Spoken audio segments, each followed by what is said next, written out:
అనేక సంవత్సరాల నుండి భారతావని, భారతదేశము, భారత ప్రజలు ఉగ్రవాద దాడులకు గురి అవుతూ అనేక మంది ప్రాణాలను కోల్పోతూ ఉన్నటువంటి విషయము మనందరికీ తెలిసినటువంటి విషయమే. భారతదేశానికి స్వాతంత్ర్యము వచ్చినప్పటి నుండి కూడాను ఏదో రకమైనటువంటి ఇబ్బందులను మనము పొరుగు దేశాల మూలకంగా అనుభవిస్తున్నాము. అయితే ఈ విషయంలో అనేక మంది ప్రజలు, అమాయకమైనటువంటి ప్రజలు నిర్దాక్షిణ్యంగా ఉగ్రవాద దాడులకు గురి అవుతున్నారు, ప్రాణాలను కోల్పోతున్నారు. ఈ ఉగ్రవాద దాడులకు చరమగీతాన్ని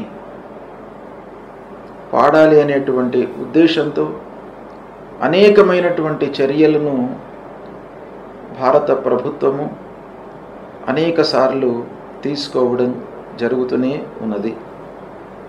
అయితే ఈ మధ్యన జరిగినటువంటి సంఘటనను దృష్టిలో పెట్టుకొని 22 ఏప్రిల్ రోజున జరిగినటువంటి ఉగ్రవాద దాడి అనేటువంటిది మన ప్రజలపైన, అమాయకులపైన, విహారయాత్రకై వెళ్ళినటువంటి నూతన దంపతులపైన, వృద్ధులపైన, పిల్లలపైన ఆ దాడి జరగడము అనేటువంటిది ఒక హృదయ విదారకమైనటువంటి దాడి. దీనికి చరమగీతం ఏదో ఒక రోజున ఒక గట్టి నిర్ణయం తీసుకోవాలి. ఆ పక్క దేశస్తులకు, ఉగ్రవాదులకు బుద్ధి చెప్పాలి అనేటువంటి విషయంతో మన భారత ప్రభుత్వము ఆపరేషన్ సింధూర్ అనేటువంటి ఒక ఆపరేషన్ను, సైనిక చర్యను 7వ తారీఖున రాత్రి 1:44 ప్రారంభించింది. అయితే ఈ సమయము మన జ్యోతిష్యపరంగా, అస్ట్రాలజికల్గా ఎలా ఉంది, మన కర్తవ్యము, మన విజయము, మన ప్రజలకు మనము చేసేటువంటి ఒక కర్తవ్యము అనేటువంటి విషయాన్ని, ఈ సమయము ఎలా ఉంది అనేటువంటి విషయాన్ని మనం చూసినట్టయితే, ఈ విషయంలో చాలామంది కూడాను నన్ను అడుగుతూనే ఉన్నారు. అయితే ఈ సంవత్సరము, ఈ ఉగాదితో షష్టగ్రహ కూటము ప్రారంభమైంది. అది 3 రోజుల పాటు ఉండింది. ఆ షష్టగ్రహ కూటము సంభవించినటువంటి సమయం లోపల కూడాను నేను వివరంగా చెప్పడం జరిగింది. షష్టగ్రహ కూటము ప్రారంభమైన తరువాత 45 రోజుల లోపల యుద్ధ వాతావరణము, యుద్ధం జరగడము, అమాయకుల యొక్క బలి, వాతావరణము, భూకంపాలు, ఇలాంటివన్నీ కూడాను సంభవించే అవకాశాలు చాలా ఉంటాయి. మన శాస్త్రం కూడాను ఈ షష్టగ్రహ కూటము, అష్టగ్రహ కూటము ఇవన్నీ కూడాను దేశారిష్టాల కిందికి వస్తాయి. కాబట్టి ఇవి సంభవించినప్పుడు తప్పకుండా ఏవో రకమైనటువంటి అరిష్టాలు కలుగుతాయి. అయితే ముఖ్యంగా మనము ఈ 7వ తారీఖు నాడు ఆపరేషన్ సింధూర్ అనే పేరిట ఉగ్రవాదులపైన, ప్రజలపైన కాకుండా ఉగ్రవాదం పైననే ఒక ఆపరేషన్ చేపట్టాము. ఈ సమయాన్ని మనం చూసినట్టయితే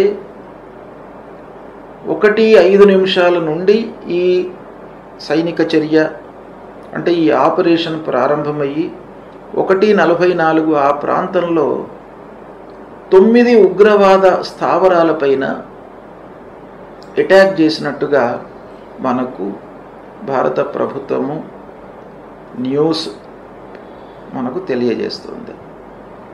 అయితే ఈ సమయం ఎలా ఉంది అనేటువంటి విషయాన్ని మనం చూసినట్టయితే, మకర రాశిలో అంటే మకర లగ్నంలో ప్రారంభమైంది ఈ ఆపరేషన్, కుంభరాశిలో సమాప్తమైంది. అంటే మకర కుంభరాశులకు అధిపతి శని. అలాంటి శని రాహువుతో కలిసి ఉన్నాడు. రాహువుతో కలిసి 2వ స్థానంలో ఉన్నాడు.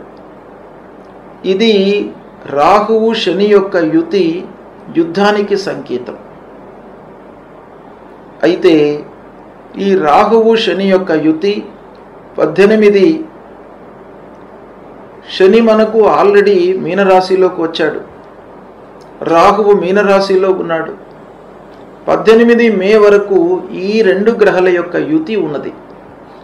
కాబట్టి ఈ కాంబినేషన్ దృష్ట్యా మనం చూసినట్టయితే ఇప్పుడు ఉన్నటువంటి వాతావరణము 18 మే వరకు ఇలాగే ఉంటుంది. 18 మే తర్వాత రాహువు కుంభరాశిలోకి వస్తున్నాడు. అప్పుడు కూడాను ఆ కుంభరాశిలోకి రావడం కూడాను యుద్ధ వాతావరణమే ఉంటుంది. కానీ కొంత ఈ 18 మే తర్వాత ఇప్పుడున్నటువంటి స్థితికి 18 మే తర్వాత ఉండేటువంటి స్థితికి మార్పు ఉంటుంది. ఆ రాహువు తర్వాత శని ద్విద్వాదశ స్థానాల లోపల ఉన్నారు. అది కూడాను దేశారిష్ట యోగం కిందకే వస్తుంది. అంటే యుద్ధ వాతావరణాన్నే అది కూడాను ప్రతిబింబింపజేస్తుంది. కనుక ఈ విధంగా చూసినట్టయితే యుద్ధము తప్పదు. యుద్ధము మనకు తప్పని స్థితిలో చేయవలసినటువంటి పరిస్థితి ఏర్పడుతుంది అనేటువంటి ఈ విషయము ఈ సమయం మూలకంగా తెలుస్తుంది. అయితే అంతిమ విజయము ప్రజలకు మనము చేసేటువంటి న్యాయము ఏ విధంగా ఉంటుంది, మన దేశం యొక్క పరిస్థితి ఎలా ఉంటుంది అనే విషయాన్ని మనం ఆలోచించినట్టయితే, ఇక్కడ ఏకాదశ స్థానము అంటే విజయాన్ని చేకూర్చేటువంటి స్థానము. ఆ స్థానాధిపతి చతుర్థ కేంద్రంలో ఉన్నాడు. చాలా మంచి స్థానంలో ఉన్నాడు. ద్వితీయాధిపతి కూడాను చతుర్థంలో ఉన్నాడు. కాబట్టి తప్పకుండా అంతిమ విజయము భారతదేశందే అవుతుంది. ప్రజలకు న్యాయము జరుగుతుంది. ఎవరైతే ఉగ్రవాద దాడిలో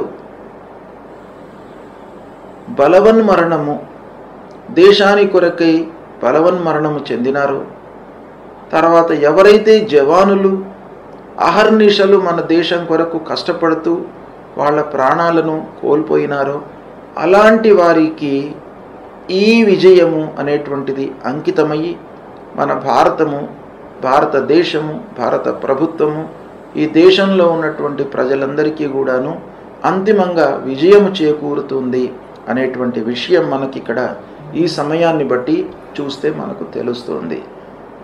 అయితే ఈ సంవత్సరము దేశారిష్ట యోగాలు చాలా ఉన్నాయి. ఉగాది మొదలుకొని మళ్ళీ ఉగాది వరకు కూడాను ప్రతి నెల లోపల ప్రతి వారము ఇలాంటివే గ్రహస్థితులు ఉన్నాయి.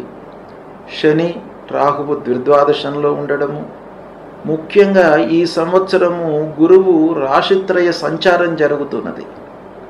ఈ రాశిత్రయ సంచారము కూడాను యుద్ధానికి సంకేతం. ఇలాంటివి జరిగే అవకాశాలు చాలా ఉంటాయి అనేటువంటిది కూడాను ఇక్కడ మనకు తెలుస్తుంది. కనుక మనకు అంతిమంగా ఈ సమయాన్ని దృష్టిలో పెట్టుకున్నట్టయితే భారతదేశము భారత ప్రభుత్వము అనుకూలమైనటువంటి నిర్ణయాలు తీసుకుంటూ మన ప్రజలందరి పక్షాన ఒక ఉన్నతమైనటువంటి భావంతో దేశభక్తితో ముందుకు వెళ్ళి ఉగ్రవాదులను తుదముట్టిస్తుంది అనేటువంటి విషయము మనకు ఇక్కడ ఈ సమయం ప్రకారంగా తెలుస్తుంది. శుభం.